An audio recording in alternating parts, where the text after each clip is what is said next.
Guitars at home. Welcome back for part 2 about my robotic Gibson guitar here. The guitars everybody hates. And I kind of understand why, but again, I love mine. And I'm making it nice again. So, the other video I stopped, I was exporting. I didn't want to wait an eternity for the video to bounce out. Got my file, and that's where I paused. So we're back here with my sweet Japanese file. It's extremely sharp, extremely accurate, very expensive for a file. I got this at Lee Valley, and I think it was about $55 Canadian. Really nice file. So before I start filing any frets, I'm looking at my fretboard and thinking, damn, that's dry. Can I lemon oil it? I really want to, but I know nothing about roasted maple fretboards. On the lemon oil, it even says don't use on a maple fretboard. But the thing is, that's all about the lacquer on the fretboard. So I go on the old computer again. There's a lot of computer required for this guitar, and I just googled my roasted maple fretboard is very dry, what do I do? Ernie ball form, apparently. I looked at all the results here. You can pause and read them. They're all really great answers. Everybody's on the same page. Lemon oil. Don't use too much, like everybody says, right? Now, what I'm going to do is take some lemon oil and put it on the fretboard. I do it in a few steps. The first step is just dabbing it in the driest spots, and I show that one. It looks awful. The key really is, though, not to use too much. So I start really, really light, and I work it in, and I let time go, and I add more, and I let more time go. It even sits overnight at one point. But I should have read these comments back as I was scrolling, but everybody basically says use lemon oil. So there's some lemon oil on it. It really doesn't look very good, does it? It looks crappy. Thumbs down to that. Let's add some more lemon oil though, right? What else can you do? That's all I said. Oh look, that's looking more lively, right?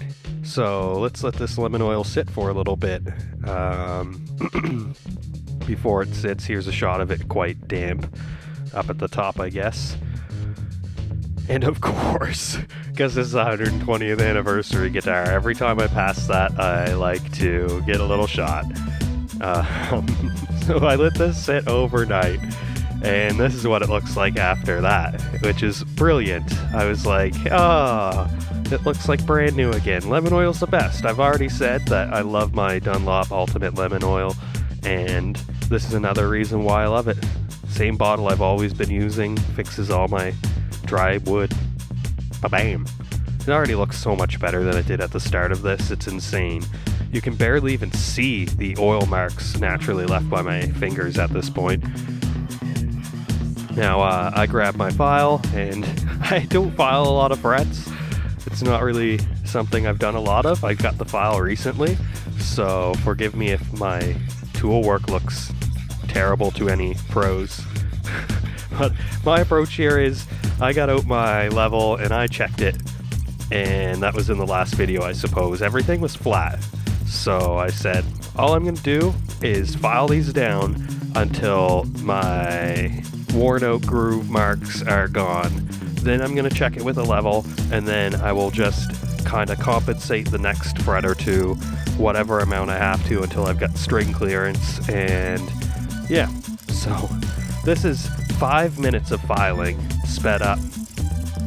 I really didn't have to take too long. You can see all the debris that came off, but that was 5 minutes. That's all it took, and all the pits were gone. For the most part, there's like maybe a little bit showing now, but at this point I grabbed some steel wool, and because this has no finish, I can't hurt the finish. Steel wool at this fine grade, I'm using 000, like just all 0 grade steel wool. This stuff is basically polishing grade. It can clean and do great things for any bare wood or any real metal that you want to polish. If you want to polish something other than guitar frets with steel wool, Google it. Make sure it's okay. But as far as your guitar hardware and frets and stuff go, if you want to give most things that have tarnished a polish, you can use steel wool. In this case, I'm taking out all the file grooves, because when you use one of those files, as fine as they are, it does leave teeth marks, and if you don't polish it up really nice, when you go to strum your first chord and bend it, you can feel the teeth marks on your string, and your string's gonna bend and you're gonna feel it, and it just doesn't feel good. You want this thing to be like, if it's a Gibson, when it came from the factory, it was buttery. So that's what I'm gonna do, is I'm gonna make it buttery again. Now, why am I doing this?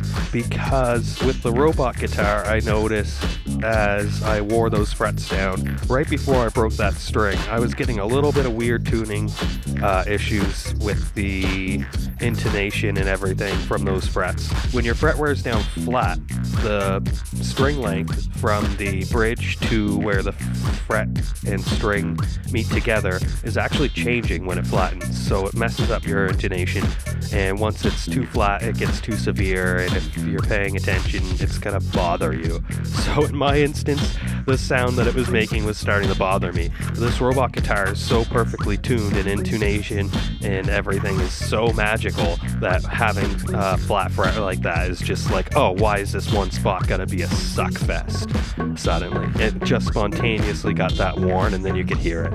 It took a while. Like I said, this is a 2014.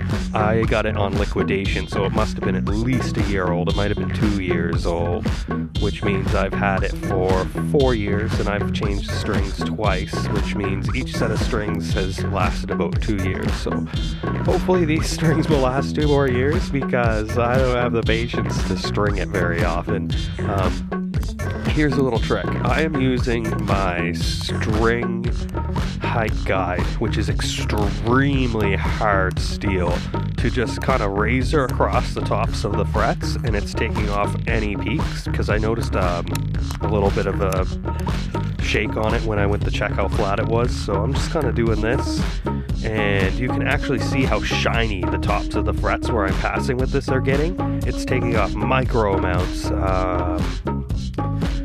I've never seen anybody do this before. I might be onto something here, but it is the fastest way of doing a fret leveling kind of thing at the end.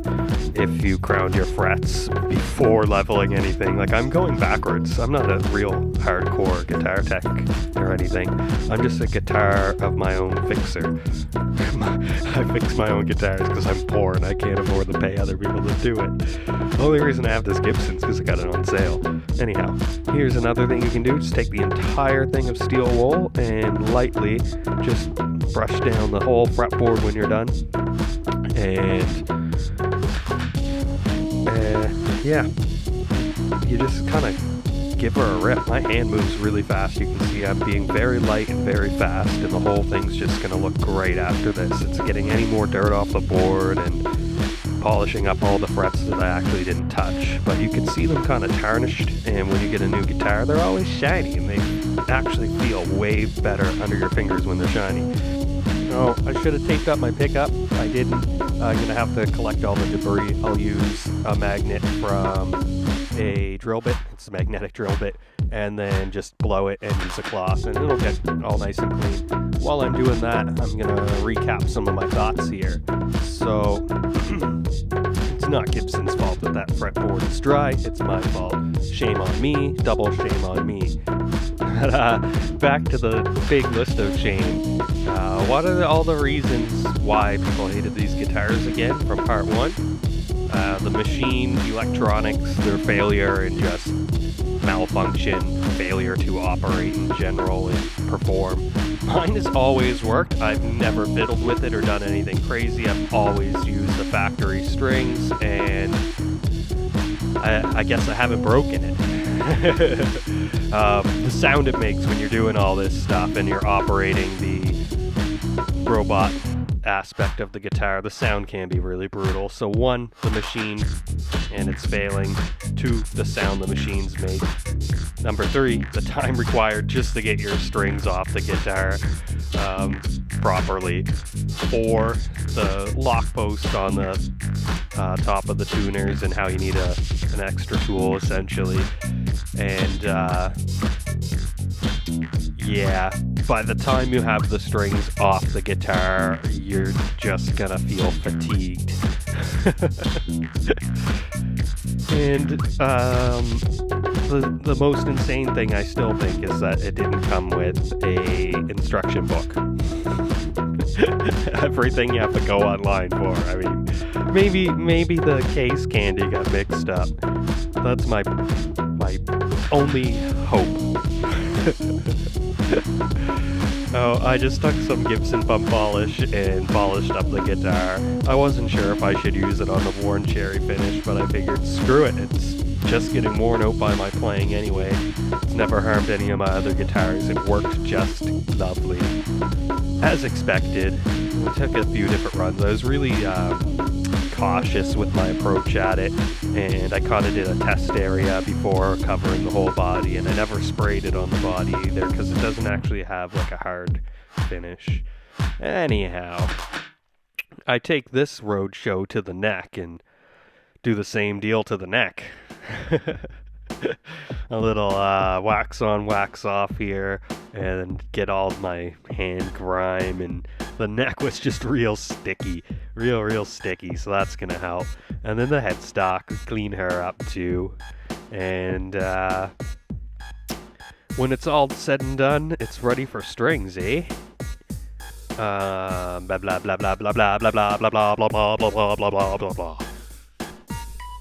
The real question is, am I ready to put strings on this guitar? And the answer is no. But the headstock looks nice. I've kept this guitar in remarkably good condition.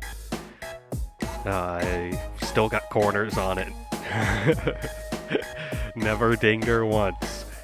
Now, these string posts, I can't remember how to wind a string on them. I could see how it was wound when I was taking them off, but I gotta go on Safari and consult my online manual, not physical,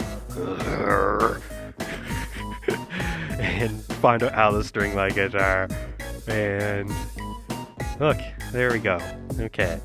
So you need the nut lock to tighten the string. Yeah, the string shaft winds the glare. The string recess guides the string, and my face shows how it makes me feel. These next 4 steps show how you put the string in. You wrap it around the outer, you go around the outside, you go around the top. I should rephrase this. You go around the bottom of the string post once, then up through the hole, then around the top once, and then kind of pull back down through the hole. And then you clamp your top down on it. And the instructions are really intimidating looking, but it's actually not that bad. It took me 13 minutes to put the strings on the guitar, which is a pretty long time, but it's not insane. I'm not going to make you watch me do this for 13 minutes. I am going to put it in fast mode, and you can watch me do it in like 45 seconds instead. Excellent. Party on. I say that because I'm wearing a Wayne's World hat and you get to see it here from the overhead camera. Now while I do this, why did they make this guitar? Because I love it. How did I get it so cheap? What was the deal? So again, this is my understanding, for their 120th anniversary, they wanted to make the best guitar they could for the most affordable price to give like the player to just give anybody a chance at a Gibson guitar, I suppose. So some aspects here. The body is 1, 2, 3, like 4-piece body, and that saves a lot of money right there. You don't need a big honking piece of mahogany, you just need 4 little scrap pieces off of other guitar cuts, right? So, or just like leftover wood that wouldn't otherwise work for 2-piece or 1-piece guitar. So there's money saver number 1. They used the roasted maple fretboard, which I think was probably more affordable than other things. It doesn't require a finish, it's not bound. There's no binding anywhere on the guitar. and there's no finish anywhere on the guitar, just like a worn cherry rubbed finish. And when I saw the painted ones, it just looked like they were painted with like a can of spray paint. I kind of bashed them earlier, and I mean no harm, but to anybody who has them, it was a different paint job to me. It didn't have any like clear coat over top, so I was thrown by it. I thought it would wear really bad, but maybe it wears really nice. If anybody has one of those guitars and you've worn the finish on it, show me some. And put a pic in the comments or something. Now, what else did they do? They did dot inlays, they didn't do block inlays. They actually did probably get like a whole bunch of those 120th anniversary things done, or maybe they took the time to do that. I'm not really sure. But I'm thinking it didn't have a crazy cost for them to put that in. And my reason for that is they did not inlay the Gibson logo on the headstock or the little kind of diamond in the middle of the headstock. Those are just like decals, which again saves mega money. And I don't know about these pickups. I would have to do some research. My guess is the magnetic component is more affordable. I don't know how magnets can save a lot of money. I'd have to look it up. But they're not crazy sounding pickups. They don't sound the greatest. They sound unique though, which I actually really like. I've got Seymour Duncans, and yeah, mostly Seymour Duncans and Fender pickups in all my guitars, despite what they are. So these sound very different, and I appreciate it. I can't say that it cost.